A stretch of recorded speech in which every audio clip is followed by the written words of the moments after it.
무엇인가? 바로 방언은 하나 성령님의 은사입니다. 성령의 여러 가지 은사 가운데 하나가 방언입니다. 한국교회 성도들이 가장 많이 받은 은사, 그것이 방언일 것입니다. 그만큼 많은 성도들이 방언을 말하고 있습니다. 은사 중에 가장 천대를 받고 있는 것, 그것이 방언이 아닐까라는 그런 생각을 합니다. 방언의 소중함을 몰라서 하는 그런 오해다라고 생각이 듭니다. 너무 많은 사람들이 방언을 받아서 말하니까 이것을 소중한 줄 모르는 것이지요. 방언의 희소 가치를 못 느끼는 것 같습니다. 우리 한번 반대로 생각을 해보면 어떨까 싶습니다. 왜 성령님은 방언의 은사를 가장 많이 주셨을까 하는 것이지요. 왜 한국교회 성도들이 받은 은사 가운데 방언의 은사가 그렇게 흔하게 나타날까? 성령님은 왜 그렇게 방언의 은사를 많이 주셨을까를 생각을 해봅니다. 그것은 그만큼 방언이 필요하고 그만큼 방언이 중요하기 때문이 아닐까라는 생각을 해요. 그런데 사람들은 생각하기를 다른 사람들이 못한 것을 내가 해야지, 이게 소중한 거야, 희소가치가 있으니까 이게 중요한 거야 라고 생각을 해요. 근데 좀 속된 말로 기나 고동이나 다 방언을 하니까 남들도 다 하는 거 그렇게 생각을 하고 소중하게 여기지 않은 것 같아요. 이것은 우리의 큰 잘못된 생각이다. 얼마만큼 소중하면은, 얼마나 중요하면, 찍지 마세요. 개인적으로 찍지만, 얼마나 중요하면은 이렇게 많은 사람들에게 주셨을까를 우리가 생각을 해봐야만 된다라는 것이지요. 그래서 방언에 대해서 우리가 하고 있는 오해, 그런 것들에 대해서 우리가 좀 벗어나야만 된다. 너무 소중하기 때문에 많은 사람들에게 주신 거다라고 이렇게 생각을 해야 합니다. 그 다음에 믿는 자에게 주시는 표적입니다. 마가복음 16장 17절에 보니까 믿는 자들에게는 이런 표적이 따르니 곧 그들이 내 이름으로 귀신을 쫓아내며 새 방언을 말하며 라고 이렇게 말씀을 합니다. 사도행전을 보면은 성령님의 역사가 있을 때마다 방언의 은사가 터져 나왔습니다. 오순절에도 방언의 은사가 나타났고요. 베드로가 이방인 고넬료 집에 가서 하나님의 말씀을 전할 때 성령이 임하고 방언이 나타났습니다.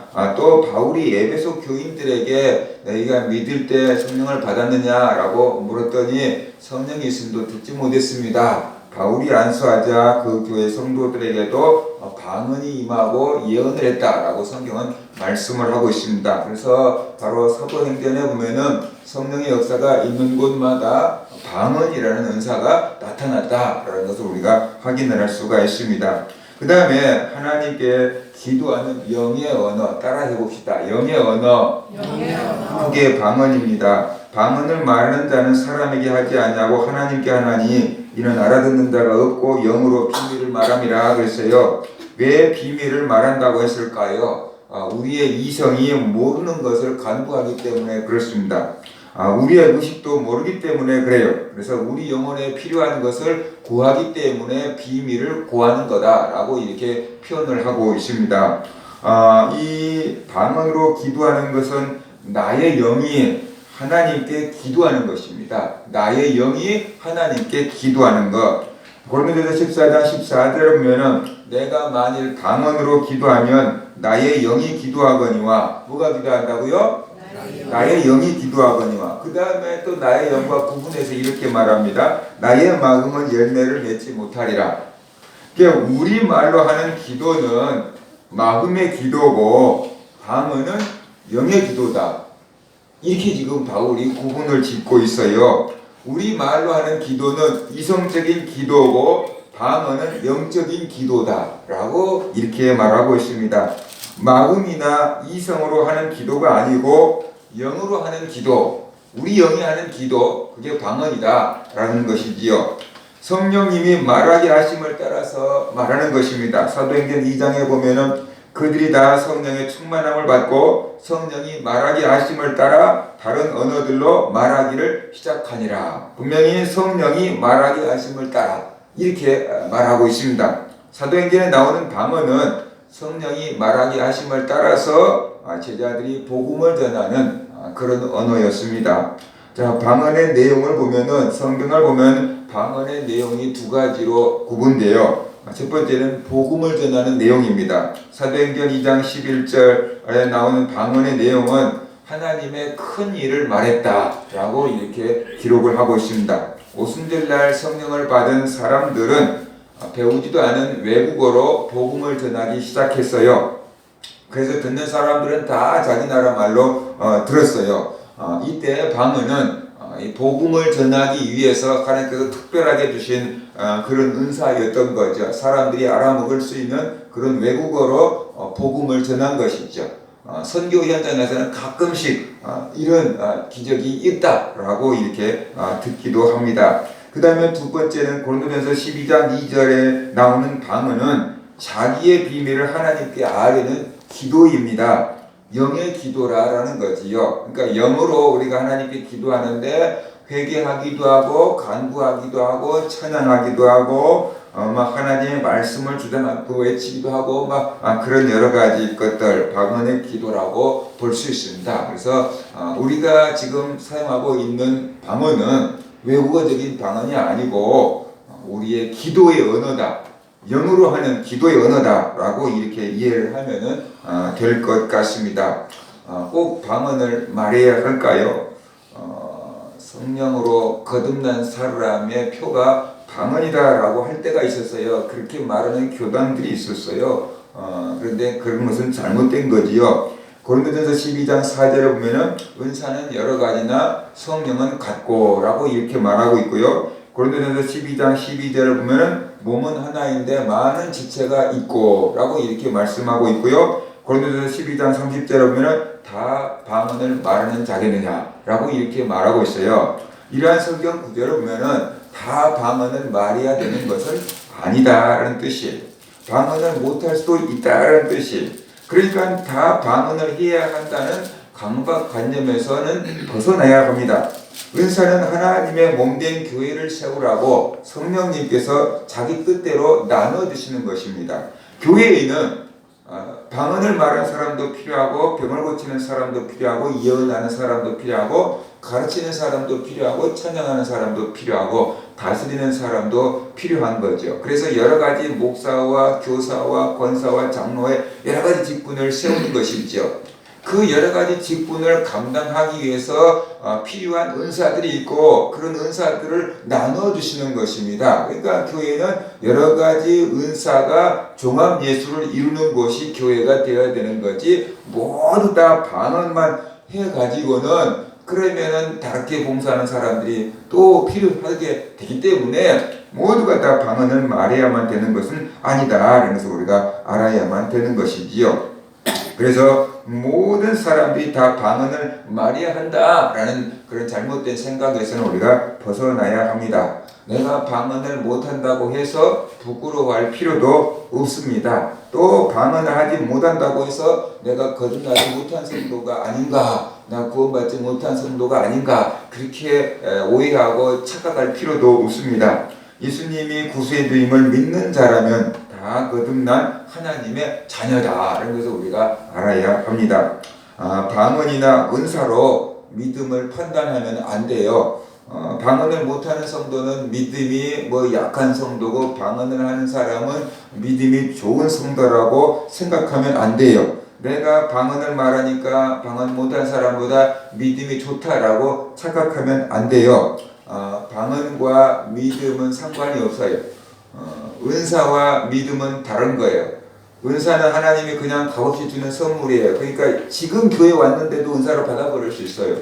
수십 년 예수를 믿고 믿음을 키워왔는데 그런 은사를 못 받을 수도 있어요. 은사와 믿음은 비례한 게 아니다.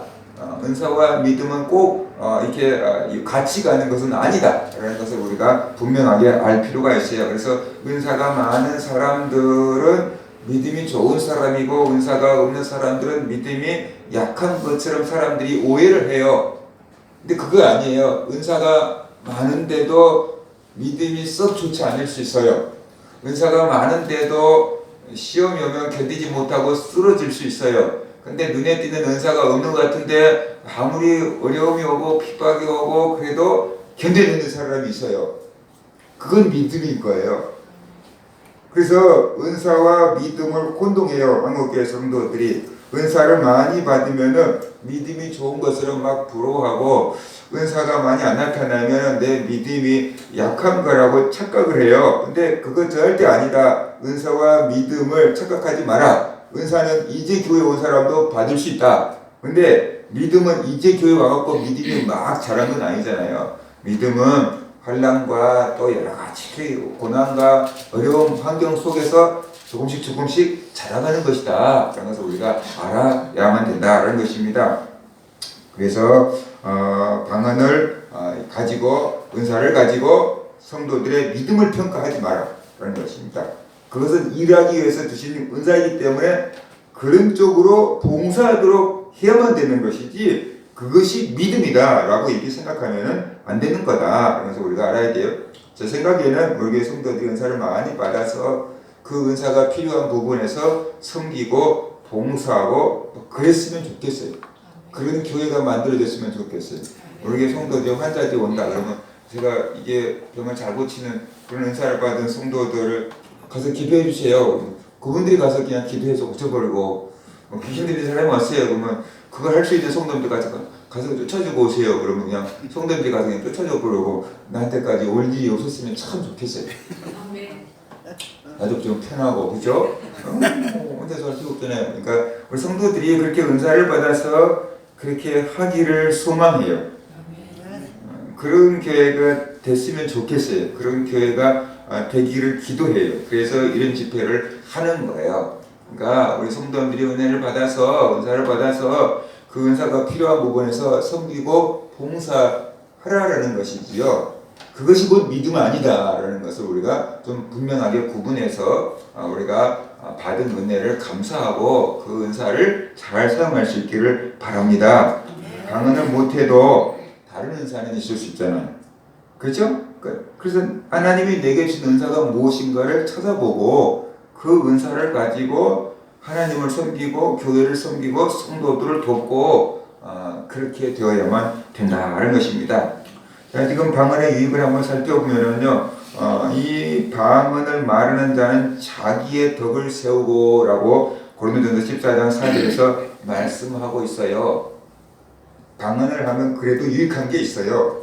그래서 하나님께서 우리에게 방언을 주시는 거거든요.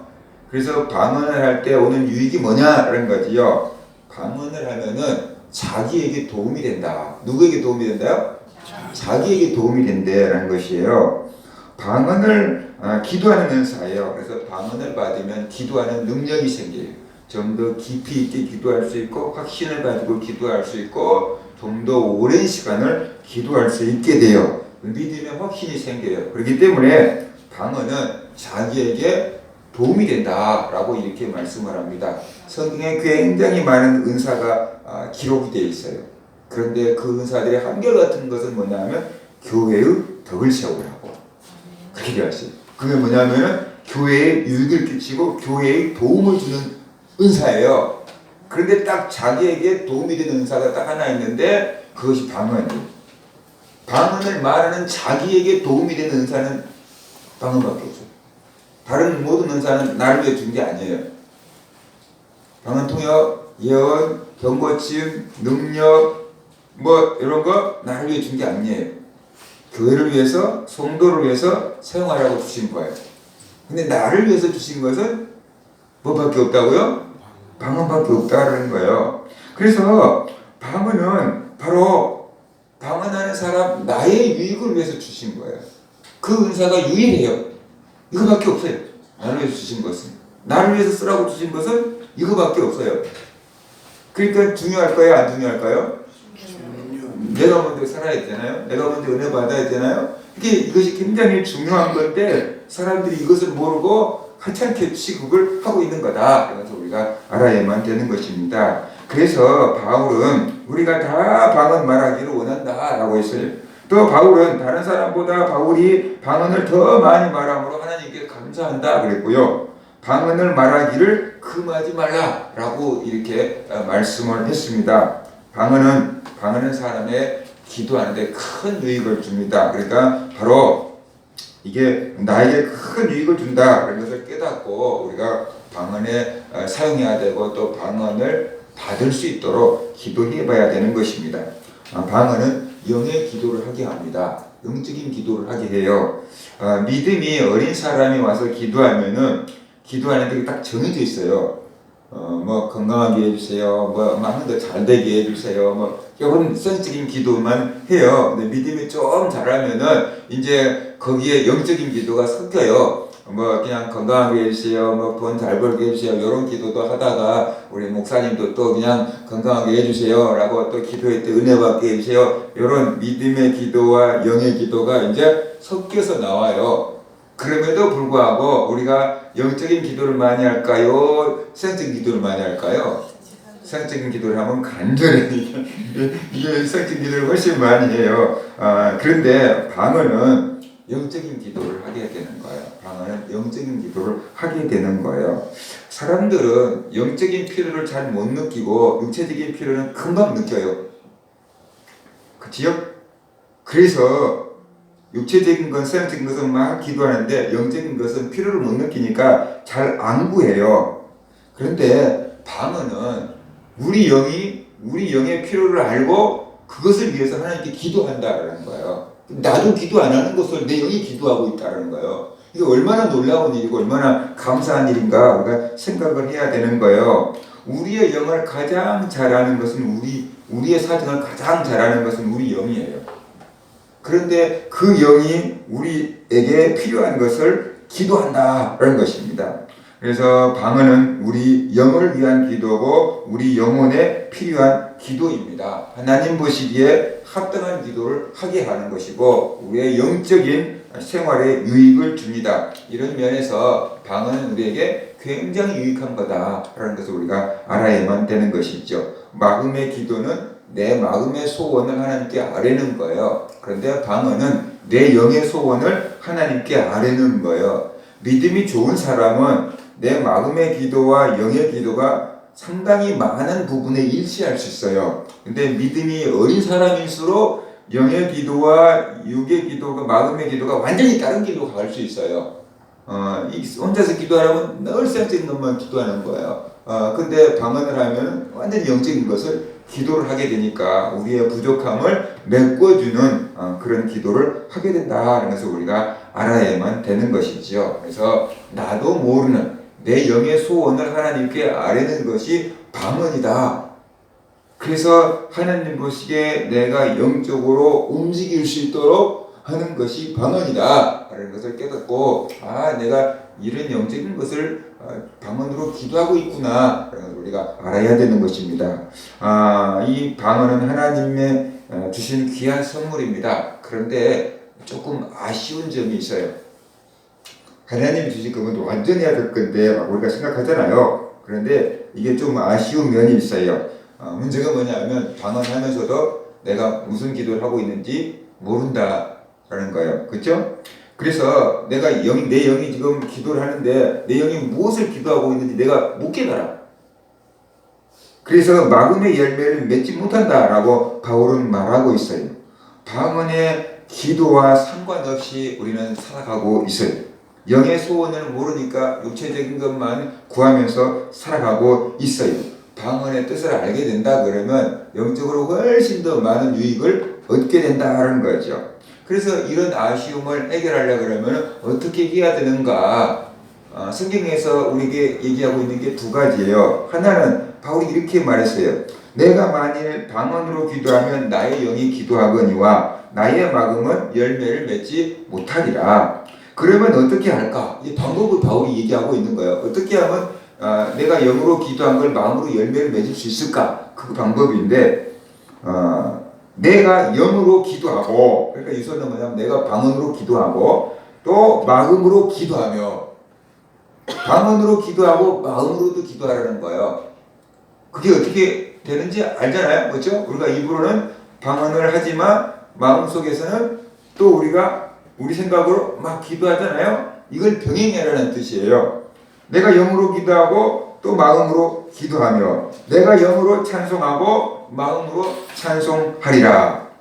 이렇게 말씀을 하고 있습니다. 그러니까 입으로는 방언을 말하고 마음으로는 우리 생각의 소원을 계속 아뢰는 그 기도를 두 가지를 병행해라는 거예요. 그렇게 계속 하다가 보면은 영으로 깊은 단계에 들어가다가 보면 어느 순간 이게 통해버린다는 거죠. 어느 순간 이게 통해버려요. 그래서 영의 기도를 내 마음으로 하게 되는 거죠. 그러면 그게 방언 통역처럼 되어버린다는 거예요. 내 입장에서는. 그래서 바로 영의 기도를 마음이 깨닫고 열매를 맺게 하라라고 이렇게 말씀을 하고 있는 것입니다. 그리고 또 하나는 방언을 통역하는 거죠. 내 방언을 통역하고 그러면 방언 통역하다가 보면은 내가 지금 무슨 기도를 하는지를 알게 되니까 하나님이 원하시는 게 무엇이구나, 내 영이 원하는 게 무엇이구나, 내가 이렇게 살아야 되는구나 이런 것을 깨닫고 내가 영적인 삶으로 반환할 수가 있다라는 것이. 그렇게 될 때 우리가 방언의 그 부족한 점을 보충할 수가 있게 되는 것이다 라는 것입니다. 자, 이제 우리가 방언을 아시는 분들도 많이 있고 또 못하는 분들은 뭐 별로 없지만 방언을 받는데 어떤 사람은 쉽게 받고 어떤 사람은 좀 더디 받고 그러잖아요. 근데 이건 하나님이 주신 거니까 하나님의 마음이지만 그래도 이게 방언 받는 사람들 또 못 받는 사람들을 관찰해 보면은 이런 장애물이 있는 것 같다라는 생각이 들어요. 그래서 이런 장애물들을 극복하면은 방언을 받는데 좀 더 쉽게 받을 수 있을 것 같다. 그래서 방언을 받는데 유익한 팁을 드리면 이런 거예요. 심리적인 저항이 있어요. 그 마음의 저항이 있어요. 이것을 극복하면은 좀 더 쉽게 받을 수 있어요. 방언을 의심하지 말아야 돼요. 방언 요즘 없다던데 뭐 그런 게 들어와 있는 사람들에게 받는데 되게 어려워요. 그러니까 뭐 방언 있을 수 있지. 뭐 그런 마음을 우리가 가져야만 된다는 것입니다. 그 다음에 방언하는 것을 두려워하지 말아야 돼요. 혹시 저 사람들 랄랄랄라 막 하고 있는 거 보니까 저거 미친 것 같은데 나도 저렇게 미쳐버리면 안 되지 라고 이렇게 생각하면 안 돼요. 방언 말하는데 입으로 랄랄라 그러는데 우리 정신은 멀쩡해요. 절대로 미친 게 아니니까. 어떤 정신과 의사가 오래전에 라디오에 나와서 얘기를 했는데 방언을 말하는 사람들 보고 미친 줄 알았대요. 근데 자기가 기도하다가 자기 입에서 방언이 터졌대요. 그래서 정신과 의사들이 이 사람이 정신이 제정신인지 아닌지 그거 검진하는 그 질문사항이 있대요. 그거 자기한테 다 대입을 해봤대요. 그랬더니 미친 게 아니더래요. 자기 정신이 다 멀쩡하게 있으니까. 그러니까 걱정할 필요가 없어요. 방언이 나오려고 할 때 거부하지 말고 그냥 자연스럽게 나오도록 내버려 두면 되는 거예요. 그 다음에 물리적인 저항을 극복해야 돼요. 방언도 언어잖아요. 그러니까 언어가 쉽게 나올 수 있는 방법을 쓰면 되는 거예요. 방언을 하고 싶으면은 속으로 기도하기보다는 이게 소리를 내서 기도하는 것이 훨씬 좋아요. 외국어를 배울 때 우리가 속으로 I'm a boy 이렇게 속으로만 할 수도 있잖아요. 외울 수 있잖아요. 그죠? 입으로 말하지 않을 수 있잖아요. 그래서 한국 사람들이 영어를 못한다라고 정철 선생님이 얘기했어요. 속으로만 외운다는 거예요. 입으로 외워라. 입이 알아서 하게끔 입으로 훈련시키지 않고 속으로만 외우기 때문에 잘하는데도 말을 못한다는 거예요. 그냥 외국어를 하려고 그러면 어떻게 돼요? 틀리든 어쩐지 막 입으로 내뱉어야 돼요. 말하기 편하게 소리를 내서 해야 되는 거죠. 기도할 때 묵상으로 기도하고 있는 사람들 있잖아요. 속으로만. 그 방언 나오기 되게 힘들어요. 속으로만 기도하니까 방언이 나오기 힘들잖아요. 입을 열어서 소리를 내서 기도하라라는 거죠. 가능한 소리를 내서 기도하는 것이 또 큰 소리를 내서 기도하는 것이 외국어를 배우는데 훨씬 유익하기 때문에 가능한 소리를 내서 기도하라는 것이고. 그 다음에 또 한 가지는요. 고개 숙이지 말라는 거죠. 고개를 이렇게 숙이면서 얘기하려고 그러면 말이 힘들잖아요. 그렇죠? 어느 정도 자연스럽게 고개를 들고 목을 펴고 얘기를 해야지 좋은 소리가 나잖아요. 생각하는 사람들은 다 목 쓰는 법을 훈련하는 거잖아요. 그렇죠? 그러니까 발성하는데 좋은 상태를 유지해야만 된다는 거죠. 근데 기도하다가 힘드니까 막 고개가 숙여지는 거거든요. 이렇게 하면 발성하는데 힘들어요. 이 방언이 나오는데 방해가 되는 거예요. 그러니까 웬만큼 고개를 편안하게 들고 말하는데 편한 상태에서 기도를 하되 소리내서 기도하라라는 것입니다. 그 다음에 또 한국말로 기도할 때 너무 천천히 이렇게 기도하는 사람도 있어요. 또 너무 또박또박 기도하는 사람도 있어요. 그러면은 이게 방언이 나오는데 도움이 안 되는 것 같아요. 조금 빠르게 한국말로 기도하더라도 좀 빠르게 하고 굳이 또박또박 옆에 사람들이 뭐 알아볼 필요 없으니까 굳이 또박또박 하지 말고 그냥 주르륵 흘린 듯이 이렇게 훑고 지나가야 돼요. 그래야지 이게 방언이 좀 더 쉽게 나올 수 있고 혀가 좀 자유롭게 움직일 수 있기 때문에 너무 천천히 하지 말고 너무 또박또박 하려고 하지 말고 조금 빠르게 말하고 조금 뭐라 그럴까 흘린 듯이 얘기를 해버려라 라는 것입니다.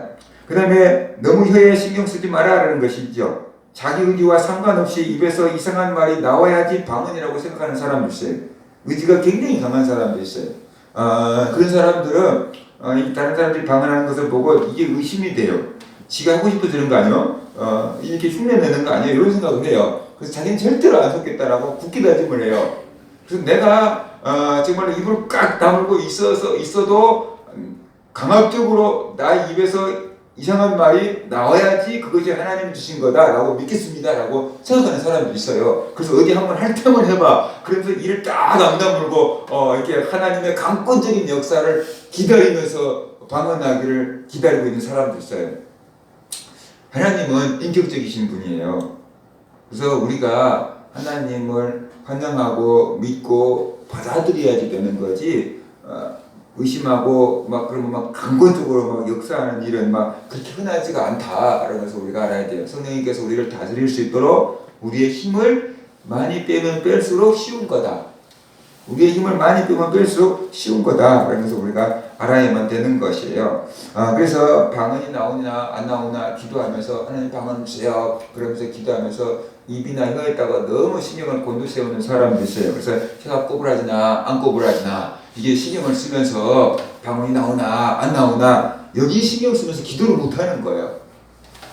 여기 신경 쓰면 안 돼요.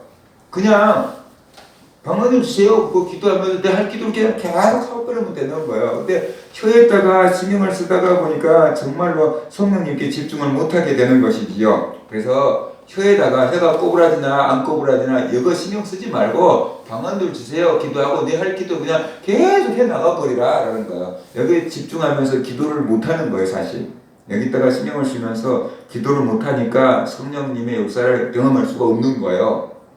그러니까 나오게 되면 나중에 알게 되니까 굳이 나오려고 그러는지 안 나오려고 그러는지 여기다가 너무 신경 쓰지 말고 성령님을 사모하고 성령님께 집중하고 막 기도를 해나가라 라는 것입니다. 그 다음에 너무 조급하게 생각할 필요가 없어요. 어떤 사람은 방언을 금방 받아요. 아주 쉽게 받아요. 서영이 엄마는 서영이 나가지고 업고 다니면서 그냥 방언 받았어요. 우리 기도회 할